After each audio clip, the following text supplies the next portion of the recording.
You know, the Philippines is a really special place. I'm here in Cebu, and we've talked about recently how 1/4 now to 1/5, depending on the statistics you believe, 20 to 25% of all online marriages, instant weddings online, are now to Filipinos in the world. I was watching a documentary the other day with like a Norwegian policeman who moved here. It's the same thing all over the whole Western world. They will not address the root issues, the systemic issues behind any of it. They keep pretending they don't know what it is, what leads to all the violence and drug abuse in our countries. Trump said it the other day online and in front of millions in a live speech shortly after we spoke about it.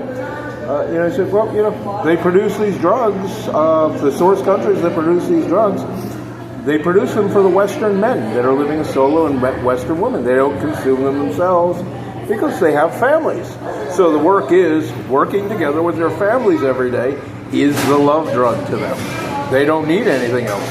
So they're rich in third world countries or developing countries, if you prefer to use that as an international citizen, like I called myself for many years before the last 4 years.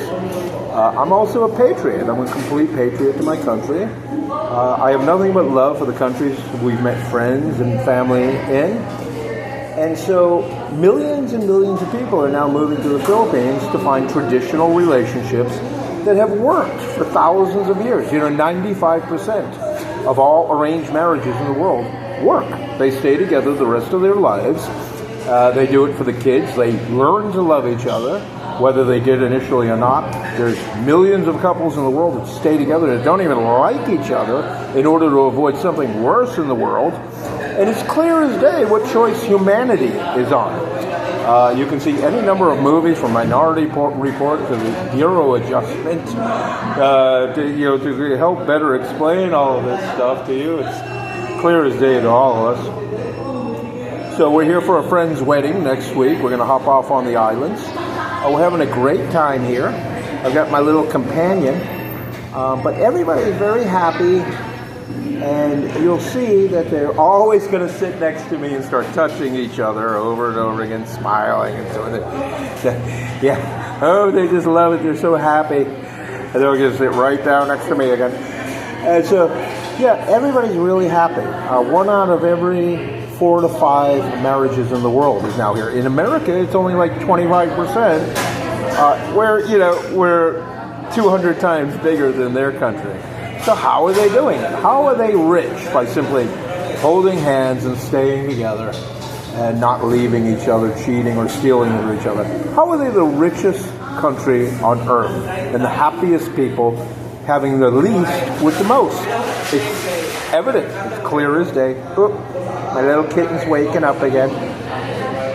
And so America now, unfortunately, is number 1 at many things in the world. We're number 1 in incarcerations. It usually starts with divorce. If the incel divisions aren't following them around and keeping them from meeting at all. It usually starts with divorce. We live in places like Iowa and Utah that have very low divorce. The happy married couple capital of America, Florida, where they respect their elders.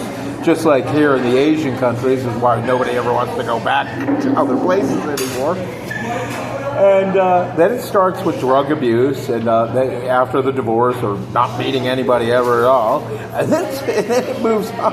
And then it's the Cool Hand Luke story. They wake up in the prison cell one day. They don't remember how they got there or what they did together because they're suicidal and they're doing fentanyl all day and night. They don't. Their whole day, every day, as teenagers, like, wow, how can we get the fentanyl? I can't live without that pill every day. And the whole day revolves around getting this pill.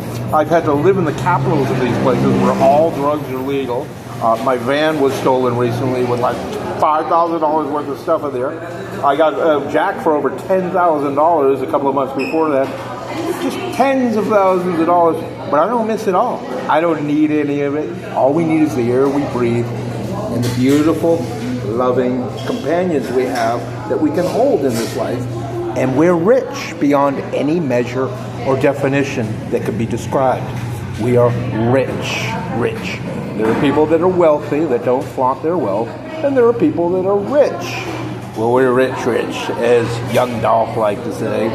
And this little girl right here makes me happy everywhere I go. I couldn't be happier.